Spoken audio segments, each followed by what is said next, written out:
د کهنه شروعات د سونګ نومې د مالدار کس د کیږي کم چې د چین په یو لوی ښار کې په یو بانک کې د برانچ منیجر په توګه باندې کار کوي. هغه په ظاهره باندې یو ذمہوار پلار او یو کامیاب انسان ښکارېږي. په حقیقت کې دغه زندگی تر دې حده پورې مصروفه وي چې هغه نه د خپل ځان دپاره ټیم ویستی شي او نه د خپل کور والا دپاره. یو ورځ هغه د نوکر په شان سم د سارا د دفتر دپاره ځان تیار کړي او د ګاډي په اړخ باندې روان شي. دغه دا منصوبه وي چې ټول نه مخکې به خپله لور ساشا او ورکوټې زوی مې ټوم په سکول کې پرېږدم او د هغې نه پس په دفتر ته ځمه. هغه د خپلې ښځې اجازت راواخلي او خپلو بچو سره په ګاډي کې کښېني، خو په کښېناستو سره یې ده ته په ګاډي کې څه عجیبه غونته کې بوی محسوس شي. په دې سره له اول هغه په سوچ کې لاړ شي، خو بیا په دې خبره باندې نظر انداز کړي چې ته څه خوراک به پکې پرېوتلي وي او سقا شوي به وي چې واړه په سکول کې پرېږدمه بیا به یې صفا کړمه. په لاره کې ناڅاپه د دوی غوږونه د موبایل د رنګ اواز راشي. پلار لور ته وایي یو موبایل راواخلي او چک کړه چې رنګ د چا دی، خو لور یې ورته وایي ویدا خو زما د موبایل رنګ نه دی. په دې سره سونګ حیرانه پاتې شي او چې څنګه سویچ بورډ کولو کې نو د هغه سترګې کولو پاتې شي. په هغې کې یو موبایل پروت وي کوم چې نه د لور وي او نه د ده وي. په دې یقین نه راځي چې اخر د موبایل په دې ګاډي کې د کوم اړخه راغی. هغې څنګه دغه رنګ اوچت کړي نو د بل اړخه د نامعلومه کس اواز راشي کوم چې غړي غونته کې ده ته وایي ما سره ستا د ګاډي په باره کې خفیه معلومات موجود دي. په دې سره سونګ ته داسې ولګي کیدای شي دا چېرته فراډي وي او زما نه پیسې بخل غواړي. دې د وجې دې ورته رنګ کټ کړي، خو د رنګ د کټ کوو نه پس کله چې د نظر په موبایل لګېدلي تصویر باندې پروزي نو په هغې باندې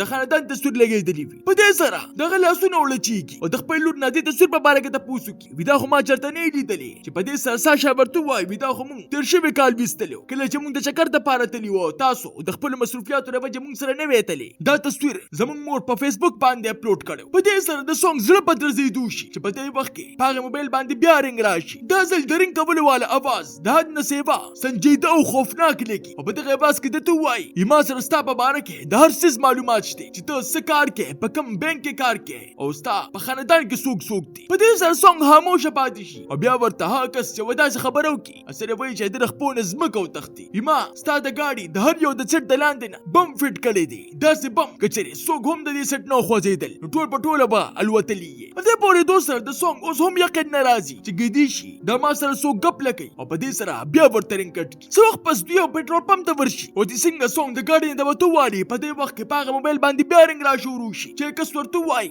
وایي ته خو ماته راسې لیونۍ غوندې ښکارې، ته چې کله په ګاډي کې کېناستې ته د څه څیز په بوی باندې پوهه نه شوې چې دې پورېدو سره د سونګ رنګ زړ شي. هغه کس ورته وایي ویزه په تا پسې د ډېر وخته راسې ګرځمه او که چېرې ته اوس لږ غونته کې هم وخوځېدې نو په یو څو سکنډه کې به سره د بچو الوتلي. په دې وخت کې د پټرول پمپ یو کس دغلته کې راشو ده ته په چغو شي یا مخکې شو یا وروستو شه شاته ګاډي ولاړ دي زر روز او پټرول واچوه. سونګ په دې وخت کې په خولو کې جب وي چې یې د لاسه څه زیاتې پیسې هغه کس له ورکې ورته وایي وروره ته پکې واچوه زه نشم دربتلی. د پټرول نه پس سونګ په لچېدلو لاسونو باندې د ګاډي د سیټ د لاندې نه لاس ووخي چې هلته کې واقعي څه تارونه و الله ورته میلو شي د کوم نه چې دی پوه شي چې دلته کې واقعي بم دی. هغه کس د دې خبرې نه هم خبردار کړي ما سره د دې ریموټ هم موجود دی او که چېرې تا هېڅ قسمه اطلاع پولیس له ورکړه نو ما به د مخ سره دا بټن وخلي او بیا د انجام نه ته ډېر ښه خبرې. په دې سره د سونګ په مره کې خبرې نښلي او روغ غونته کې تپوس ترې نه وکړي وی اخر ته غواړې څه چې په جواب کې هغه ورته وایي وی 10,000 کروړه روپۍ زر تر زره زما اکاونټ ته منتقل کا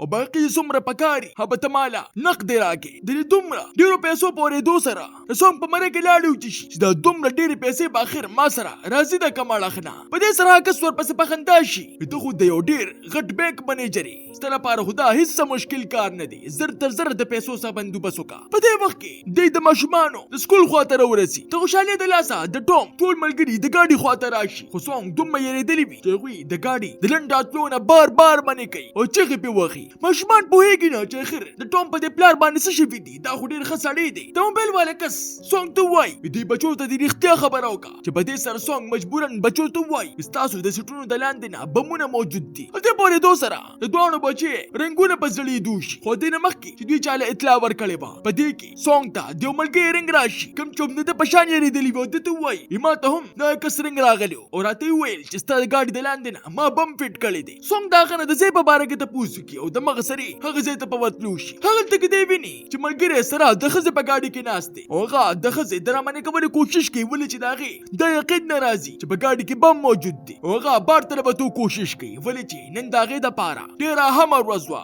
سونګ په خپله هم د هغې د پوهولو کوشش وکړي د ګاډي نه مه روځه خو هغه په انتظار باندې ستړی شوې وه او چې څنګه د ګاډي نه بار قدم کېږدي په دې سره یې صرف داسې دماکه وشي چې پس سره ټول ګاډي والوزي او پکې سره دې ښځې خاوند پکې هم والوزي. دا هر څه د سونګ او د هغه د بچو د وړاندې وشي چې پس سره دوی اوس ښه پوره یقین پیدا شي چې دا دمکیانې هسې په ګپ کې څوک نه راکوي راله. دغه دماکه تر دې حد پورې زوروره وي چې ګاډي یوه ټوټه د ټوم په خپه کې ورننوتلې وي د سره وجې چې د خپې نه د حد نه سیوا وینه بهیږي او هغه د درد د لاسه چغې وخي. په دې سره د سونګ په پریشانۍ کې نوره هم اضافه وشي او په دې وخت کې په دغه رنګ باندې بیا رنګ راشي چې ده ته ووایي اوس خو د یقین پیدا شو که نه پیسې زر تر زره تیارې کا. په دې سره سونګ ورته په ژړا شي ما لږ وخت راکړه چې د خپل زوی ډاکټر ته وښیم خو هغې په سختۍ سره منې کړي زما دې سره هېڅ کار نشته که هغه مړ کېږي او که ژوندی پاتې کېږي ما چې څه ویلي ته په هغې باندې عمل وکړه او اوس په نه صرف ته ماله خپلې پیسې راکړې بلکې هغه ته چې مې څومره پیسې یادې کړې وي هماغومره به اوس ته راله راکړې. دغه دا خبرې د سونګ زړه مات کړي چې دا لا کوم قسمه بې رحمه انسان دی. اوس دوی په مکمله توګه پوه شي چې دا چېرته څه لوبه نه بلکې د مرګ لوبه ده. اوس دوی درې وانه په ګاډي کې ناست او ټوم ورته درد د لاسه چغې وخي. دغه د خپې نه مسلسل وینه بهیږي او پلار یې څه هم نشي کولی. د لور ساشا تر دې حده پورې اورېدلې وي چې یې د لاسه په خاموشۍ سره ناسته وي. په دې خاموشۍ کې په دغه رنګ باندې بیا رنګ راشي چې ده ته دوباره را یاد کړي وخت نور مه ضایع کوه پیسې را جمع کړه. د دې په جواب کې سونګ ورته ووایي وي که ما دومره پیسې روکاږلې نو د بینک په ما باندې شک پیدا شي چې دې په دې دومره پیسو باندې څه کوي. چې رنګ والا ورته یوه عجیبه خبره وکړي ته زما نه ماشوم جوړی ما ته ستا د بارملکي اکاونټونو په باره کې هم پته ده. سونګ حیرانه پاتې شي چې دا کس چې د اوس نه په ما پسې نه دی شوی بلکې د زما په باره کې په میاشتو باندې تحقیق کړی دی. په دې سره دې مجبوره شي او د خپل دفتر یو نوکر ته رنګ وکړي د هغه ته دروغ ووایي وي زمونږ کمپنۍ د کاروباري کسانو دپاره یوه نوې موقع راوړلې ده زر تر زره ټولو ته رنګونه وکړه او دا خبر ورته وروه وایه زر تر زره ډېر نه ډېرې پیسې راولېږې چې ډبل شي. د نوکر د دا خبره ومني او دماغ سرې په رابطو کې لګیا شي خو کومې پیسې چې هغه رایوځای کړي هغه دغه کس دپاره د حد نه سیوا کمې وي. سونګ په پریشانۍ کې ګاډي چلی لګیا وي او بل خوا پولیس دغه دماکې په باره کې تفتیش شروع کړی وي او چې څنګه د دغه روډ سی سی ټي وي کیمرې وګوري د هغې په ویډیو کې هغوی ته سونګ په نظر راشي کوم چې خپل مړ ملګري سره خبرې کوي لګیا وي. په ظاهره باندې داسې لګي چې دغه دواړه په منځ کې جګړه شروع وي او بیا پکې دا هم ښکاره شي چې د دماکې په وخت کې سونګ د مخکې نه ځان اخوا کړی. په دې سره د پولیس شک پیدا شي چې کیدای شي د دماکه سونګ کړې وي ولې چې هغه سره جګړه شوې وه. بل خوا سونګ په خپله باندې د مرګ د ټول نه مالدارې ښځې ته رنګ میلو کړي او هغه په دې خبره باندې د پوهولو کوشش شروع کړي چې دا د ستا زندګۍ د ټول نه غټه موقع ده. ښځه د دې پیشکش په باره کې د هغه نه تپوسونه شروع کړي چې کوم نه دې پوه شي چې دا مال د پیسو راکولو واله ده خو په اخره کې ورته هغه دا خبره وکړي لږ صبر وکړه زه خپل خاوند سره مشوره کوم د هغه نه بغیر زه داسې نشم کولی. خو سونګ ورته د تا دې کولو دپاره ووایي شابه زر کا که دا موقع لاړه داسې بیا نشي راتللی چې په دې سره د هغې په شک پیدا شي او د تا صفا انکار وکړي بیا به ګورو. په دې سره د سونګ امید په ماتېدو شي او په دې وخت کې هغه کس ورته بیا رنګ وکړي داسې به وکړو چې لا بل ته ماله نغدې پیسې راکړه چې څومره هم در سرې دي زر تر زر د خپلې ښځې ته رنګ میلاو کړه. اوس سونګ سره د تښتېدو دپاره هېڅ قسمه لاره پاتې نه شي. دې د وجې هغه خپلې ښځې ته رنګ میلاو کړي او ورته ووایي د بینک زما ټولې پیسې راواخله او زه چې ته کوم ځای یادوم هغلته کې په یو بیګ کې واچوه او راوړه. په دې سره ښځې حیرانه پاتې شي او په یېرې کې د خاوند نه تپوس وکړي په دې پیسو باندې څه کوې او ته راته ووایه چې دا زوی ټوم دې ولې جاړې اوسه پورې دې سکول ته ولې نه دې بوتلی که چېرې څه ګډوډي نو زه پولیس ته اطلاع ورکوم چې په دې سره دې ورته ووایي هېڅ هم نشته داسې چرمونه کې ګورې. په دې سره هغه رضا شي او بل خوا پولیس د سونګ تلاش شروع کړي چې خامخا په دې معامله کې د څه ناسلاس موجود دی. څه وخت پس سونګ د بینک خواله ورسي چېرته کې چې د ښځه سره د یوې ملګرې موجوده وي هغه ځان سره دلته کې خپله ملګرې هم راوستې وه چې دې په لیدو سره سونګ سخت ویرېږي. د ښځه بینک ته دننه لاړه شي او د هغې ملګرې دوی له ګاډي خواله راشي او دوی سره خبرې شروع کړي. سونګ هغې ته اشارې کوي چې اخوا شه خو هغه په خبره پوهېږي نه چې څه د وجې د دغه ځای نه ګاډي وتښتي. د پیسو د روباسو نه پس سونګ خپلې ښځې له اطلاع ورکړي دغه د پیسو نه ډک بیګ د ډاکخانې د ډبې خواته کېږده ولې چې دا ځای ده ته هغه د موبایل والا کس یاد کړی. د ښځو همدغسې وکړي خو دې سرې هغه ورته په یېره کې یو بله خبره هم وکړي یو لوړ هلک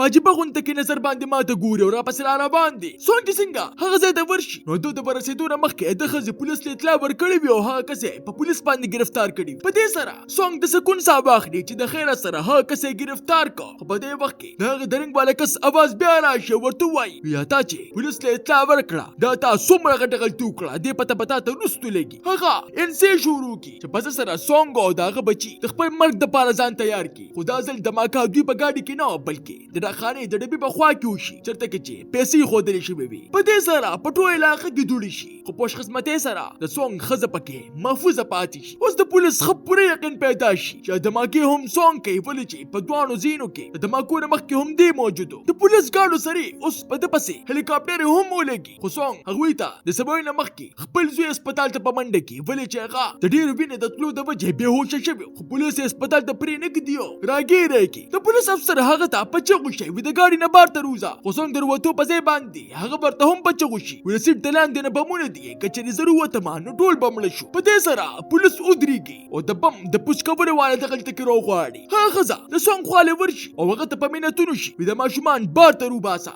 خو سونګ ورته سبای نه مخکې موبایل ورته خای په کم باندې چرنګ شروع وي. په دې سره هغه پوه شي چې دا معامله څومره سنگینه ده. دې د وجې هغه د بم د پوسکولو په ځای باندې دوی له د خوراک سامان او اوبه راوړي او دې سره یو وارلس ولا هم ورکی دې د پاره چې موږ ستاسو د خبرې وورو. سونګ هغه وارلس د موبایل په خوا کې کېږدي چې په سر دا غړخه مکمل خاموش شي چې لږ ساعت پس په دغه موبایل باندې میسج راشي د ټول نه مخکې دغه وارلس د گاډي نه بار ته غورځوه. په دې سره دې مجبورن هم دغه سیوکي او شک پیدا شي چې دا کس خامخا ماته ګوري. دې د وجې خوراته د وارلس د غورځولو د پاره وویل د خپل دماغونو د کار په اغستو سره دې په گاډي باندې اړینه شروع کړي د څه د وجې چې په هغه موبایل کې هم د اړونو आवाज راشي. په دې سره دې پوه شي چې واقعي هغه کس هم په دغه ځای کې موجود دی. په دغه نظر اچولو سره دته یو کس په نظر راشي کوم چې په موبایل باندې خبرې کوي لګیا وي خو دې داسې گیر وي چې هی ویني او صبر ته ویلې نشي. هغه کس دته وایي وی کچره ته عامه ژوندۍ تیر کړې و نو اوس په داسې څه هم نه کېدل. ځان ته شپږ کاله زړه واقع را یاد کا او په دې سارنګ کټ شي ولې چې پولیس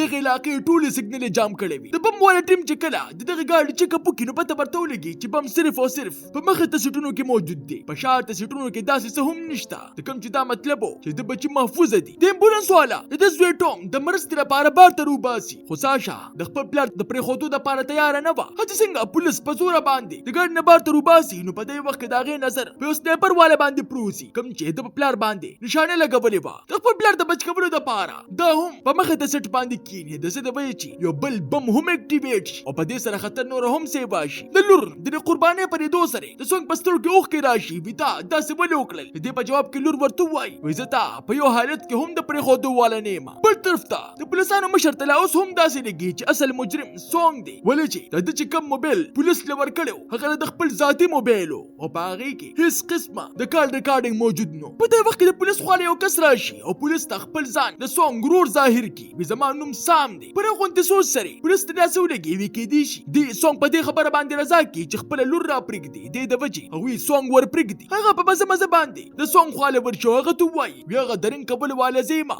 په دې سره د سونګ ورته مازه خراب شي او د ګریوان ایرونی وي خو سام په مکمله توګه پر سکون وي او په مزه غونډه کې ورته وایي وی کچې تا اوس هم چاتو وي نو مخ سره به می بٹن وخدي چې په سره با تا سره د لور دی هم ختم شي. په دې سره سونګ ځان ساسم کی او چې کله سام ته پام کی دغه پسترګو کې ورته عجیب غونډه کې وحشت ښکار شي کوم چې ته وایي زما د مرګ نه لګ غونډه هم نه کیږي ولې چې زمانه بس پاتې شي. سونګ هغه ته بجړای شي و چې ته هم غواړې څومره پیسې غواړې چې به تر لدر کما خو زما د لور پرېږده چې پیرانتیا سره سام په دې باندې غونډه کې سوچو کې او بیا بم په ارزي تور باندې بند کی چې څه د وجې دماکه ونشي او د لور د گاډي نه بار شي. پولیس ته داسې ولګي چې کېدی شي معامله به اوس په قابو کې راشي خو سام سونګ ته یو بل عجیبه خبره وکړي اوس ما بم له ټیم ورکو صرف 18 منټه پس د خپل باندې ډزېږي د زما د لاسونه بار دی. په دې سره په هر ځای کې د یاري ماحول خور شي او سام د ځان سره ساشا را روانه کی او د تو وای وی کچري پیسې راته ملو نشوي نو انجام بیا ته معلوم او په دې سره هغه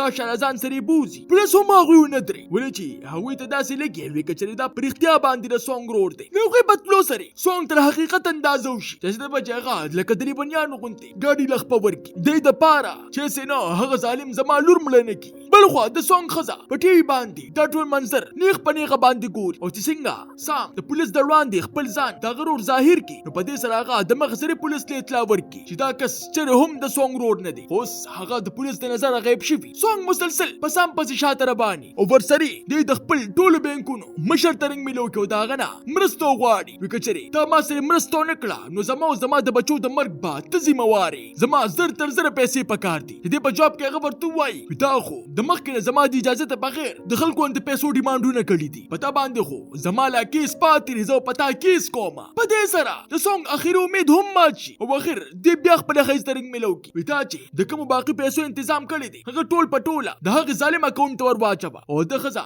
په جړه کې ته په دې خبره باندې عمل شروع کی په دې سره ټول پیسې د سام اکاونټ ته ټرانسفر کړي شي چې څه د وجه هغه سونګ ترنګ ملو کی ول سمندر د غاړې خواله راشه په هر څه باندې به پوه شي هغه زه د پورتلو سره د سونګ مزغوطه شپک کال زړه یادونه را شروع شي چې څه د وجه اوس دې په مزه باندې په هر څه باندې پوه شي په اصل کې شپک کال مخکې د په بانک یو عام غونډه کې ملازم په دغه بانک کې د خپل مشرانو په وینا باندې د ټولې کمپنۍ والے مزدوران په دې خبره باندې رضا کړو وی کچې تاسو خپل ټولې پیسې مونږ سره په بانک کې کېږدئ په یو څو ورځې کې په هغه یو په ډبل باندې شي چې څه د وجې د دې کمپنۍ ټول پټولو غریبو خلکو د خپل ټولې ژوندۍ پیسې د سره جمع کړې وي او بیا ناڅاپه هغه ټولې پیسې د دوی د بانک والے وخري چې پس سره دا غریبانو ټولې پیسې ډوبې شوې په دې غریبو خلکو کې یو ناجوړه خزه هم و کوم چې هم د نور مزدورانو غونته کې ټولې پیسې دوی لور کړې وي په دې سوچ باندې چې زما د بچو چرته خه مستقبل جوړ شي هغه په جړه باندې د سونګ خواله رااله وی کم اس کم دومره پیسې خواله راکا چې د بزان له علاج وکما خو په سونګ باندې لالچ داسې سترګې پټې کړې وي چې هغه نظر انداز کړه هم دغه شی دغه ځای نه لاړه ا دې معاملې د پټولو د پاره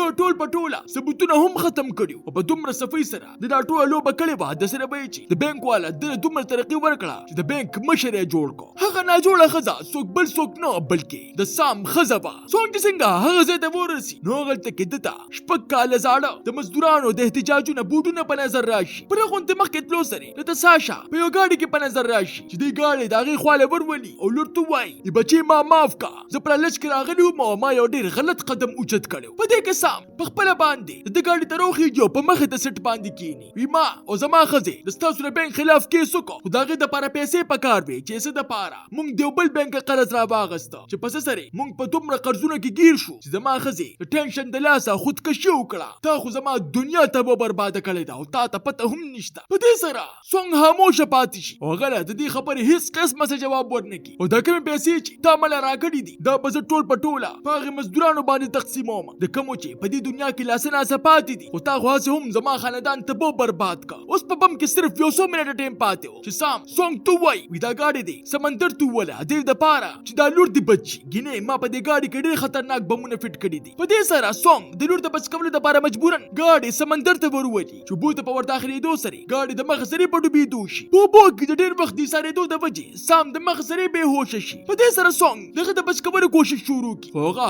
داسې اونکللی شي چې څه د وجه په بو کې درنه دماکو شي داس دماکا ټول سمندر اجلقي خو د هرنته خبره پکې دا وی چې څنګه پس راز طریقې سره ځان بچ کی او پولیس هسپتال ته بوزي څنګه د سام په باره کې چې څنګه پولیس نه پوسو کی یو افسر ورته سر ولقي هغه مونږ بچ نه کړلی شو په دې سره د څنګه پسترو کې اوخ کې راشي ورچی هغه په هو چې دا ټول پټوله هم زما د لالچ نتیجه ده دې واقع نه پس دی د ټولې میډیا د وړاندې خپل مشران په شرمونه باندې وشرمي ورسره د اعلان هم کی په عدالت کې با دغه خلاف کیس هم ز کومه او غوي به هم زبر کومه د څنګه دغه ځای نه روان شي خپل مشران د پرنګونو شي وکدا چل دو کو نو ته بزان هم غر کیو هم خو څنګه په یو طریقې باندې هم درمنه کېدو والے نه وي تاسو ته دا نه کہانی څنګه ولګیتا ما خپل قیمتي رائے په کمنټ کې ضرور راکې ملاوي ګوبا په یو نوې ویډیو سره مال راکې اجازت بای